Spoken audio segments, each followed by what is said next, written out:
Hello students, उम्मीद करता हूँ आप सब खुश होंगे, सकुशल होंगे अपने घर में and definitely half yearly exams को लेकर तैयारी कर रहे होंगे। ऑफ कोर्स अलग अलग स्कूल्स में अलग अलग तरीक़ों से एग्ज़ाम होता है, कोई टर्म 1, कोई SA1, कोई हाफ ईयरली एग्ज़ाम्स, इस तरीके से अलग अलग तरीक़ों से एग्ज़ाम्स कंडक्ट करते हैं। तो मैं ये वीडियो बेसिकली इम्पॉर्टेंट क्वेश्चंस के साथ आप सबके लिए ला रहा हूँ ताकि आपके लिए थोड़ा सा हेल्पफुल हो पाए और आप इसके वजह से कुछ मार्क्स और अच्छे से गेन कर पाएँ। तो ये वीडियो CBSE, ICSE हर तरह के स्टूडेंट्स के लिए फेवरेबल है। इसके अलावा ऑल ओवर इंडिया में जितने भी 11th क्लास के स्टूडेंट्स हैं जो केमिस्ट्री लेके पढ़ रहे हैं, उन सब के लिए ये वीडियो एक काफ़ी हेल्पफुल होगा।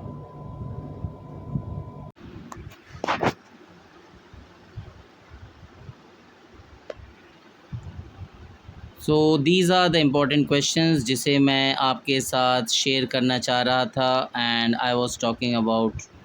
तो let's start with this questions.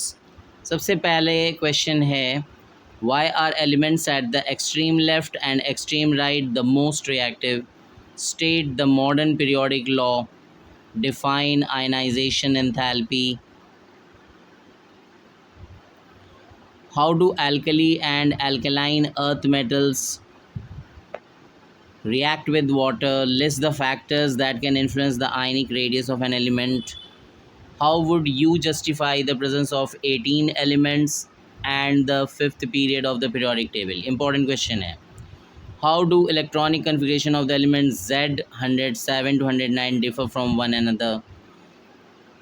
इसी तरह से काफ़ी सारे क्वेश्चंस हैं जो मैंने लगातार इसमें कोशिश किया है कि आपको लगातार दे पाऊँ।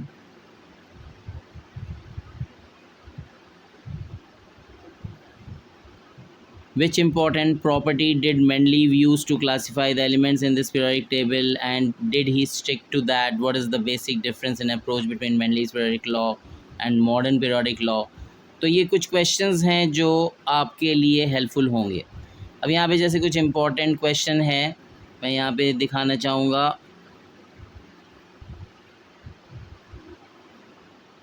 अ वेसल कंटेनिंग 1.6 ग्राम। अब जैसे ये क्वेश्चन 14 काफ़ी इंपॉर्टेंट क्वेश्चन है। 1.6 gram of dioxin and STP, the gas is now transferred to another vessel at constant temperature. When pressure becomes half of the original pressure, calculate the volume of the new vessel, number of molecules of dioxin.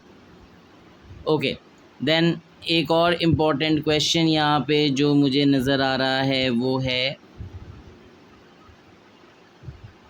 Calculate the number of atoms in each of the following.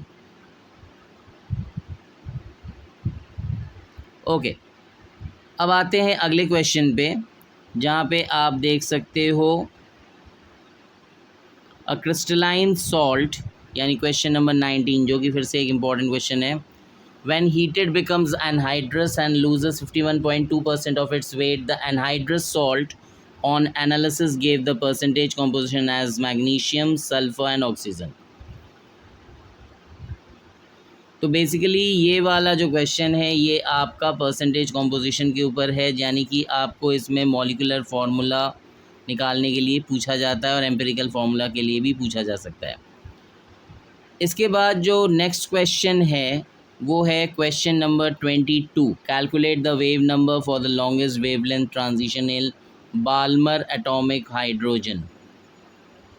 Okay, फिर emission transitions in the partial series and at orbit n equal to 3 and starts from orbit n and can be represented as nu equal to so and so. Calculate the value of n if the transition is observed in 1285 nanometer. तो ये question फिर से important question है। Find out the number of wave made. Question number 27 फिर से important है। Find out the number of wave made by a bore electron in one complete revolution in its third orbit. Calculate the wavelength of an electron moving with a velocity of 2.05 into 10 to the power 7 meters per second. फिर ये last वाला question काफ़ी अच्छा, यानी कि मेरा एक favourite question है, question number 32।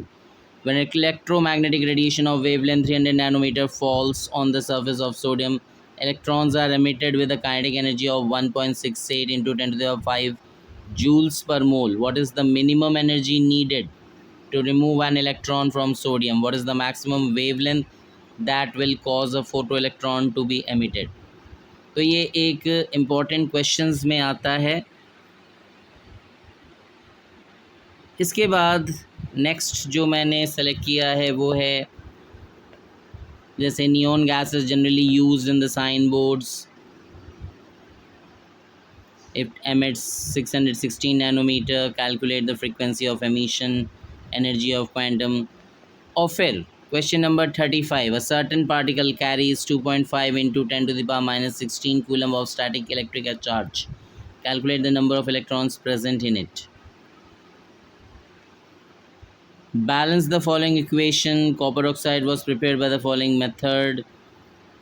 In the first case, 1.75 gram of the metal was dissolved in nitric acid and ignition the residual copper nitrate yielded this much gram of copper oxide।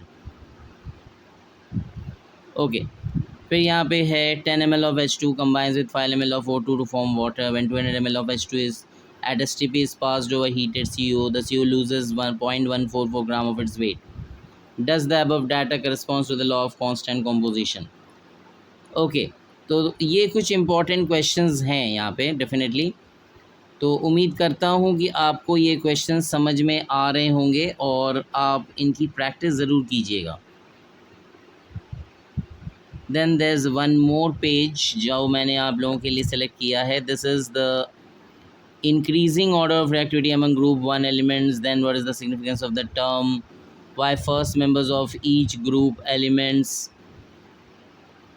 have in order। उसके बाद an element X with atomic number 112 has been recently predicted, its electronic configuration is so and so, its group, उसका block पूछा है, basic name and symbols पूछा है। So उम्मीद कर रहा हूँ कि आपको ये ओवरऑल वीडियो समझ में आया होगा और डेफिनेटली ये क्वेश्चंस को प्रैक्टिस करके अगर आप जाएंगे तो आपके लिए बेनिफिशियल होगा। मैंने बेसिकली इसका सलूशन जानबूझ के आपके सामने नहीं रखा क्योंकि अगर मैं सलूशन रख देता तो आप सिर्फ उसको देख कर जाते। मैं चाहता हूँ कि आप खुद से इसको प्रैक्टिस करें और सॉल्व करें ताकि आप इसको अच्छे से समझें और आपके मार्क्स अच्छे आएँ। Thank you.